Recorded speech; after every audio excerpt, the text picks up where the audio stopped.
نماز اچھی، روزہ اچھا، حج اچھا، زکوٰۃ اچھی،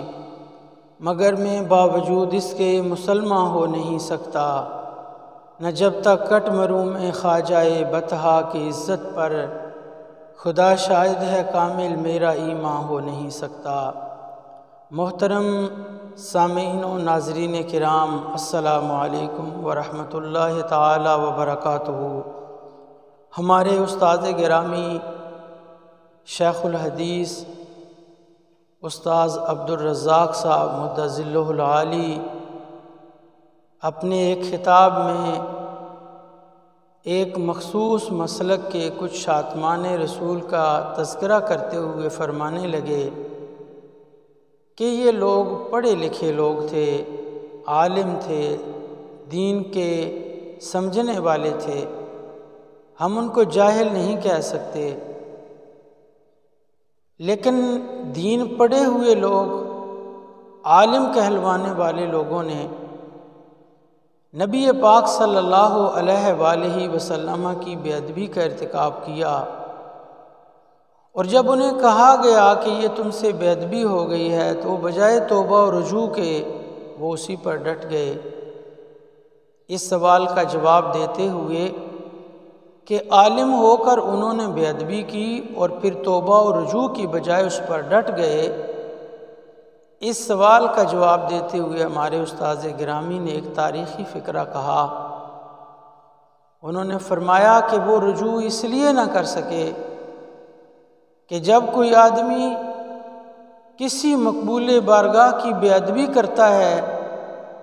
تو اللہ تعالیٰ اس سے فکر سلیم کو سلب کر لیتا ہے۔ اب ایک عام بندہ اس گستاخی اور بے ادبی پر اللہ کے حضور توبہ کر رہا ہوگا، لیکن چونکہ وہ عالم کہلوانے والا فکر سلیم سے محروم ہو چکا ہے، اس لیے وہ اس سے توبہ و رجوع کی بجائے اس پر ڈٹ جاتا ہے، اور بجائے اپنے عمل پہ غور و فکر کرنے کے اسے دوسروں کی شخصیت اور دوسروں کے کردار پر انگلیاں اٹھانے کا ایک طریقہ وہ وضع کر لیتا ہے۔ کچھ ایسا ہی حال چند سالوں سے ہمارے وطن عزیز پاکستان میں جاری ہے کہ ایک ایسا خطائی گروہ جس نے سادات کرام کی پگڑیاں اچھالی، جس نے اپنے اکابرین اور اپنے اسلاف کی کردار کشی کی، ان لوگوں نے حضرت سیدہ کائنات سیدہ فاطمہ الزہرا سلام اللہ علیہا کی بارگاہ میں بے ادبی کی ایسی جسارت کی کہ پوری دنیا پہ شور مچ گیا کہ تمہارا یہ انداز، تمہارا یہ اسلوب اور تمہارے الفاظ یہ کسی بھی صورت میں حضرت سیدہ کائنات کی شایع نشان نہیں ہے، یہ بے ادبی ہے، گستاخی ہے، تم اس سے توبہ رجوع کرو۔ لیکن چونکہ وہ فکر سلیم سے محروم ہو چکے تھے، اس لیے وہ اس توفیق سے تو محروم رہے، لیکن انہوں نے یہ طریقہ اپنا لیا کہ جس کسی نے بھی حضرت سیدہ کائنات سلام اللہ علیہا کے دفاع کی بات کی، حضرت سیدہ پاک کی شان و عظمت کی بات کی، انہوں نے اس کے خلاف محاذ آرائی کھول دی، اور وہ آستانہ اور وہ پیرخانہ جس کا نام لے لے کر اس نے ہر جگہ پر شہرت کمائی، اسی آستانے کے متعلق انہوں نے یہ بھی فتاویٰ جاری کروائے کہ ہمارے پیرزادے گمراہ ہو چکے ہیں۔ یعنی یہ دنیا کا ایک واحد ٹولہ ہے جو اپنے پیر سے متعلق یہ توقع لگائے بیٹھا ہے کہ ہمارا پیر ہمارے لیے تو ہادی اور رہنما ہے، لیکن پیر کی اپنی اولاد گمراہ ہو چکی ہے۔ جس کسی فرد نے بھی حضرت سیدہ کائنات کی عظمت و شان کو بیان کیا، انہوں نے اس کے خلاف میڈیا پر طوفان بدتمیزی کھڑا کر دیا۔ ایسے خوش نصیبوں میں کہ جنہوں نے حضرت سیدہ کائنات سلام اللہ علیہا کی عظمت و شان کو بیان کیا، ایک نام ملک کے پاکستان کے ایک عظیم عاشق رسول جسٹس ریٹائرڈ نذیر احمد غازی کا ہے۔ غازی صاحب کی ساری زندگی نبی پاک صلی اللہ علیہ وآلہ وسلم کی ناموس رسالت،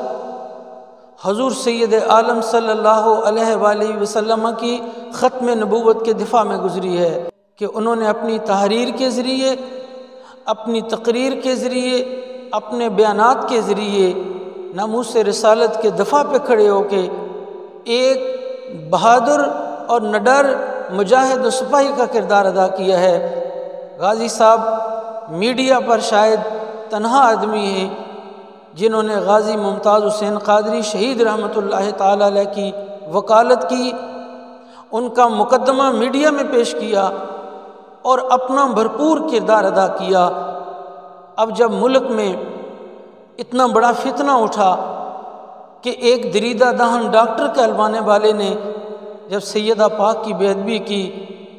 تو حضور سید عالم صلی اللہ علیہ وآلہ وسلم کا یہ عاشق صادق، حضور کے صحابہ کی محبت میں سوختہ، حضور کی آل کے عشق میں سوختہ، یہ حضور کا محب صادق کیسے گوارا کر سکتا تھا کہ کوئی آدمی ڈاکٹر کہلوائے، بڑا مبلغ کہلوائے اور سیدہ پاک کی بے ادبی کرے، اور وہ محبت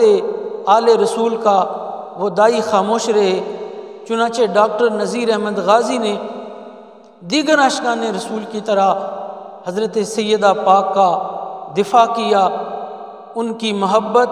ان کی عظمت اور ان کی شان کو بیان کیا۔ تو پھر اس شخص کو کہ جس نے ہر ایک فرد کے لیے جو بھی سیدہ پاک کی شان کا دفاع کرتا ہے اس کے لیے ایک طوفان بدتمیزی اٹھا دیتے ہیں۔ آج کل انہوں نے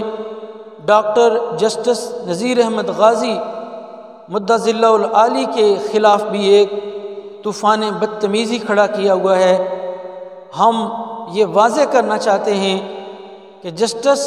ریٹائرڈ نذیر احمد غازی عظیم مبلغ عشق رسول ہیں، ان کی زندگی دفاع ناموس رسالت میں گزری ہے، ان کی زندگی دفاع ختم نبوت میں گزری ہے، ان کی زندگی صحابہ کرام کی محبت میں گزری ہے،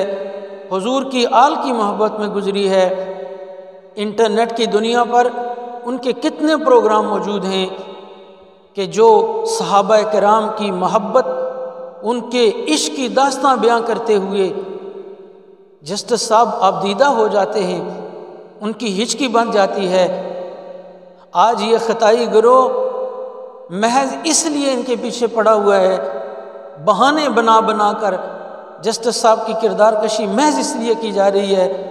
کہ جسٹس صاحب سیدہ کائنات کی ناموس کا مسئلہ کیوں بیان کر رہے ہیں۔ ہم اپنے احباب کے ہمراہ جسٹس ریٹائرڈ نذیر احمد غازی صاحب سے ان کے محبت اہل بیت اطہار اور محبت آل رسول کے اس مشن میں ان کے ساتھ ہیں، ان سے معاونت کا اعلان کرتے ہیں، ان سے تعاون کا اعلان کرتے ہیں، اور ان کے جذبہ حب رسول، جذبہ حب صحابہ کرام اور جذبہ حب اہل بیت اطہار کو سلام اور خراج عقیدت پیش کرتے ہیں، اور ساتھ یہ بھی بتانا چاہتے ہیں کہ جنہوں نے حضرت سیدہ پاک کی گستاخی کی ہے یہ بے ادب ٹولہ ہے، گمراہ ٹولہ ہے۔ جسٹس ریٹائرڈ نذیر احمد غازی صاحب کو اللہ تبارک و تعالی صحت و سلامتی عطا فرمائے، اور جس مشن میں وہ کھڑے ہیں اللہ تعالیٰ زندگی کی آخری سانس تک انہیں نبی پاک علیہ السلام کی ناموس، حضور کے اصحاب کی ناموس اور حضور کی آل کی ناموس کا پکا اور سچا مجاہد اللہ تعالیٰ انہیں بنائے۔